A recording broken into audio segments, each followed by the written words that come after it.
रक्षाकरं पुण्यं सर्वोपद्रवनाशनं स्वाहा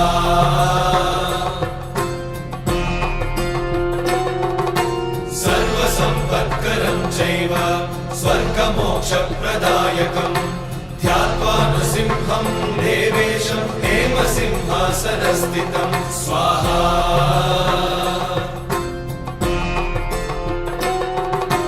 विवृत्तास्यं त्रिनयनं शरदिन्दुसमप्रभं लक्ष्म्यालिङ्गितवामाङ्गं विभूतिविरूपाश्रितं स्वाहा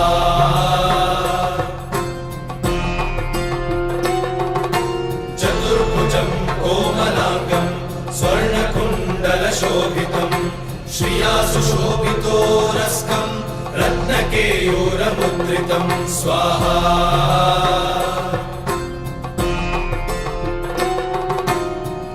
काञ्चनसङ्काशं पीतनिर्मलवाससं इन्द्रादिसुरमौलिष्टस्फुरन्माणिक्यदीप्तिभिः स्वाहा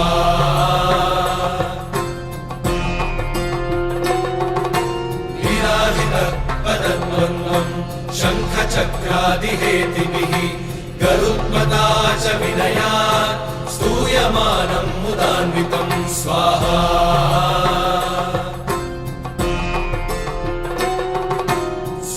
कमलसंवासं कृत्वा लुकवचं पठेत् नृसिंहो मे शिरः पातु लोकरक्षार्थसम्भवः स्वाहा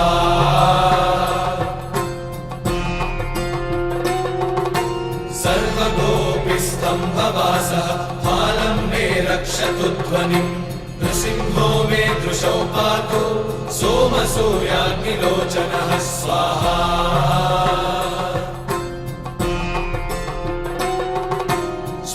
मे पातु नृहरिः मुनिवर्यस्तुतिप्रियः नासं मे सिंहनासस्तु मुखं लक्ष्मीमुखप्रियः स्वाहा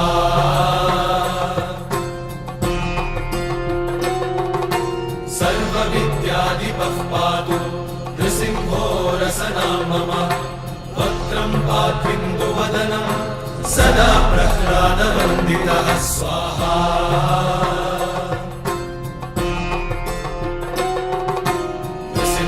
पातु मे कण्ठं स्कन्धौ भूधरान्तकृत् दिव्यास्त्रशोभितभुजो नृसिंहः पातु मे भुजौ स्वाहा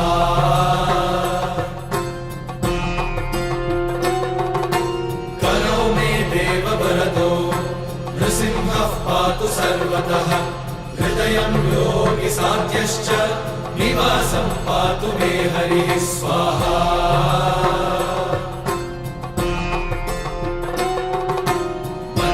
पातु हिरण्याक्ष वक्षः कुक्षिविदारणः नाभिं मे पातु बृहरिः स्वनाभिः ब्रह्म संस्तुतः स्वाहा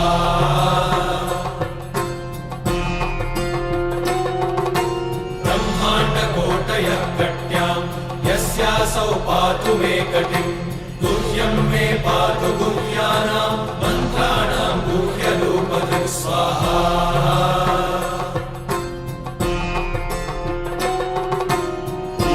मनोभवः पातु जानुनीनररूपधृक् जङ्घे पातु खराभारहर्तायो सौर्यकेसरी स्वाहा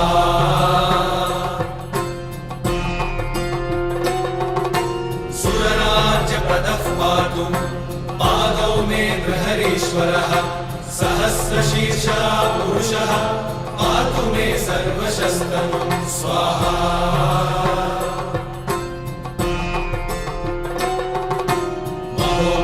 पूर्वतः पातु महावीराग्रजोऽग्नितः महाविष्णुर्दक्षिणे तु महाज्वालस्तु नैऋतौ स्वाहा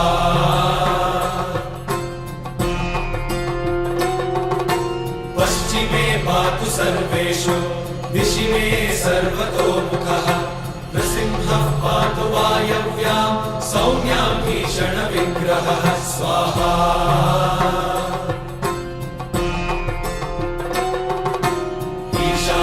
पातु भद्रो मे सर्वमङ्गलदायकः संसारभयतः पातु मृत्योर्मृत्युर्मृगेसरी स्वाहा।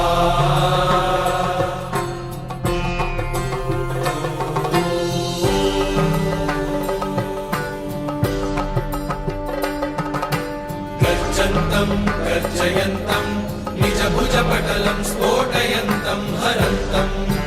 गर्जन्तं गर्जयन्तं निजभुजपटलं स्फोटयन्तं हरन्तं स्वाहा। दीप्यन्तं तापयन्तं दिवि भुवि दितिजं क्षेपयन्तं क्षिपन्तं। दीप्यन्तं तापयन्तं दिवि भुवि दितिजं क्षेपयन्तं क्षिपन्तं स्वाहा। क्रन्दन्तं रोषयन्तं दिशि दिशि सततं संहरन्तं हरन्तं। क्रन्दन्तं रोषयन्तं दिशि दिशि सततं संहरन्तं हरन्तं स्वाहा। वीक्षन्तं घूर्णयन्तं करनिकरशतैर्दिव्यसिंहं नमामि। वीक्षन्तं घूर्णयन्तं करनिकरशतैर्दिव्यसिंहं नमामि।